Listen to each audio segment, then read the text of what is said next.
पिछली क्लास में हमने उधार संपत्ति खरीदना बेचना सीखा था। आज हम सीखेंगे किसी संपत्ति पर डेप्रीसिएशन किस दर से लगाया जाना है, कितना लगाया जाना है, यह पता हमें कैसे चलेगा। एक वर्ष का डेप्रीसिएशन, एक महीने का डेप्रीसिएशन और एक दिन का डेप्रीसिएशन कैसे निकालेंगे और संपत्ति पर लाभ हानि का पता कैसे करेंगे। सबसे पहले हम गणना करने के लिए एक्सेल को ओपन कर रहे हैं। एक्सेल ओपन करने के बाद यहाँ पर हम सबसे पहले लिखते हैं संपत्ति का लागत मूल्य, कॉस्ट प्राइस।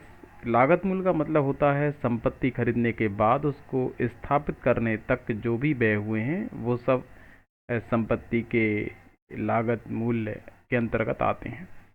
संपत्ति का क्रय मूल्य प्लस स्थापना के एक्सपेंसेस अर्थात फिटिंग एक्सपेंसेस, उनको जोड़कर जो मूल्य बनेगा वो सीपी अर्थात कॉस्ट प्राइस कहलाएगा।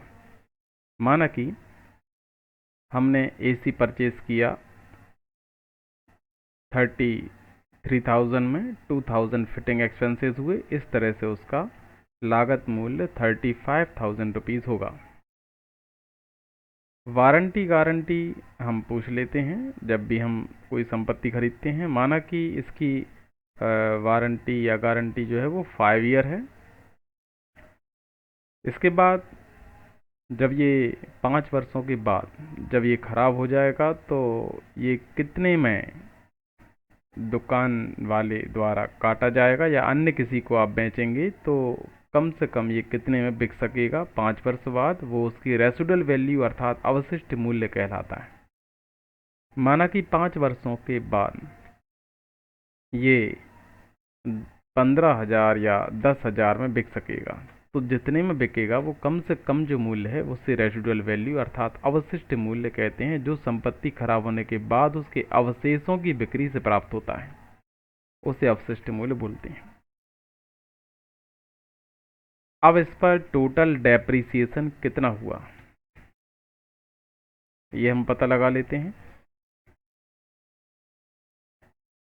व्यापारी या उद्योगपति अपने व्यापार को चलाने के लिए विभिन्न प्रकार की संपत्तियों का उपयोग करते हैं, जैसे भवन, फर्नीचर, मशीन आदि। इन संपत्तियों के निरंतर उपयोग के कारण, समय व्यतीत होने के कारण या अन्य किसी कारण से इनके मूल्य में धीरे धीरे स्थायी रूप से कमी हो जाती है। संपत्तियों के मूल्य में स्थायी रूप से इस प्रकार से होने वाली कमी को ही हम मूल्यह्रास कहते हैं। जैसे कि आपने देखा कि कीमत 35,000 रुपये थी और ये 5 वर्ष बाद कम होकर 10,000 रुपये हो गई है, तो जो संपत्ति के मूल्य में कमी हुई है इसे हम ह्रास कहेंगे। हम बराबर लगाएंगे, 35,000 में से माइनस कर रहे हैं हम 10,000 को, डिफरेंस आया 25,000 रुपये, तो ये 25,000 रुपये टोटल ह्रास है अर्थात टोटल डेप्रीसिएशन है। अब अपन यहाँ पर निकालेंगे पर ईयर डेप्रीसिएशन, मतलब प्रत्येक वर्ष कितना ह्रास लग रहा है। तो हम बराबर लगाएंगे, बराबर लगाने के बाद टोटल डेप्रीसिएशन पर क्लिक करेंगे, इसमें भाग देंगे वारंटी गारंटी से। एंटर प्रेस करते ही पर ईयर का डेप्रीसिएशन निकल कर आएगा। अब हमें निकालना है पर मंथ का डेप्रीसिएशन, तो हम यहाँ पर लिख रहे हैं पर मंथ डेप्रीसिएशन, बराबर लगाएंगे हम और एक वर्ष के डेप्रीसिएशन में भाग देंगे 12 से और एंटर प्रेस करेंगे तो ये पर मंथ का डेप्रीसिएशन निकल कर आएगा। अब हम निकालना सीख रहे हैं पर डे का डेप्रीसिएशन, प्रतिदिन कितना ह्रास लग रहा है। इसको निकालने के लिए हम पहले बराबर लगाएंगे, पर ईयर डेप्रीसिएशन में भाग देंगे 365 दिन से, एंटर प्रेस करते ही पर डे का डेप्रीसिएशन निकल कर आएगा। इसी प्रकार से आप एक घंटे का भी निकाल सकते हैं, इसमें 24 का भाग देकर, ऐसे आप आगे निकाल लेंगे। बाकी इतना पर्याप्त है, पर डे डेप्रीसिएशन से हमारा काम हो जाएगा।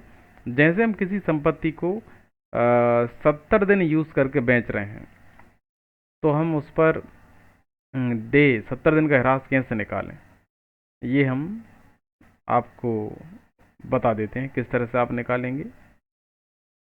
यह हम लिख रहे हैं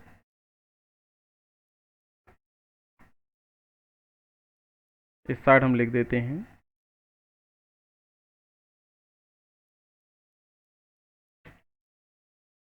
डेज। जैसे कि हमने बताया 70 दिन यूज़ कर रहे हैं तो हमने 70 डेज लिखा।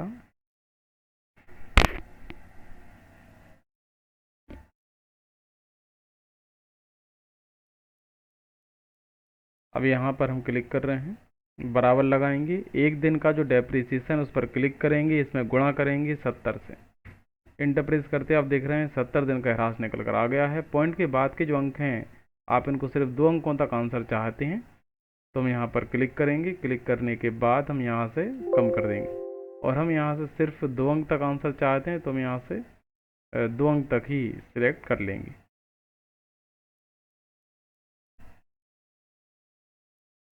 यहाँ भी हमें 2 अंक तक चाहिए तो हम यहाँ पर भी ऐसा कर रहे हैं, हमने 2 अंक तक कर लिया है।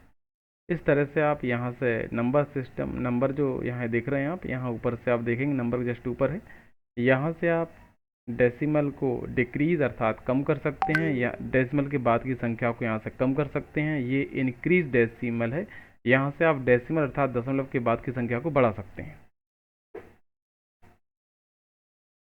तो ये हमने सीखा है किस तरह से आप डेप्रिसिएशन गणना करेंगे, एक वर्ष का, एक महीने का, एक दिन का, और उपयोग किए गए दिनों का, जितने संपत्ति का हम जितना उपयोग किया उतने दिनों का अगर ह्रास निकालना है तो यहाँ से निकाल लेंगे। पूरे वर्ष के बाद आपने बेचा है तो आप यहाँ से देखेंगे, एक महीने के बाद बेचा है तो यहाँ से देखेंगे, और कुछ दिनों की यदि बात है तो फिर आप यहाँ डेज लिख कर निकाल सकते हैं। अब जैसे कि 90 दिन है, 95 डेज हैं, 95 लिखेंगे, 1110 लिखेंगे, जितने भी दिन आपने यूज़ किया है उतने दिन यहाँ पर लिखकर ह्रास का पता कर सकते हैं कि फिक्स उतने दिन तक का ह्रास कितना लगा हुआ है।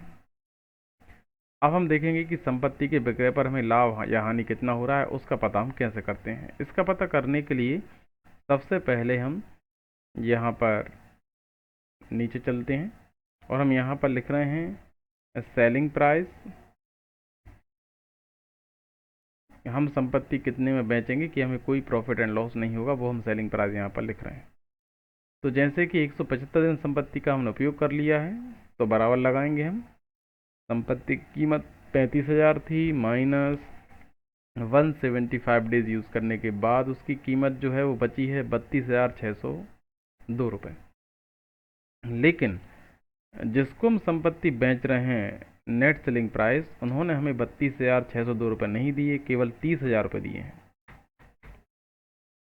यदि 30,000 रुपये दिए हैं तो हमें लॉस हुआ है, क्योंकि 32,602 में हम बेचते तब हमें कोई प्रॉफिट या लॉस नहीं होता, लेकिन इससे कम में हमने संपत्ति को बेचा है तो हमें लॉस हुआ है। कितना लॉस हुआ है वो हम बराबर लगाकर इसको माइनस कर रहे हैं, क्लिक करेंगे -30, तो 2,602 रुपये का लॉस निकल कर आपके सामने आएगा। इस तरह से आप देख रहे हैं डिफरेंस निकाल लेते हैं आप, जितने में आप बेच रहे थे वो माइनस ग्राहक ने जो अमाउंट दिया, डिफरेंस जो होगा वो लॉस होगा। यदि ज़्यादा अमाउंट दिया होता तो ये प्रॉफिट होता। इस तरह से आप संपत्ति के विक्रय पर लाभ या हानि का पता लगा सकते हैं कि संपत्ति के विक्रय पर हमें कितना लाभ अर्थात प्रॉफिट हुआ है या कितना हमको लॉस हुआ है। अगली क्लास में एंट्री करना सीखेंगे।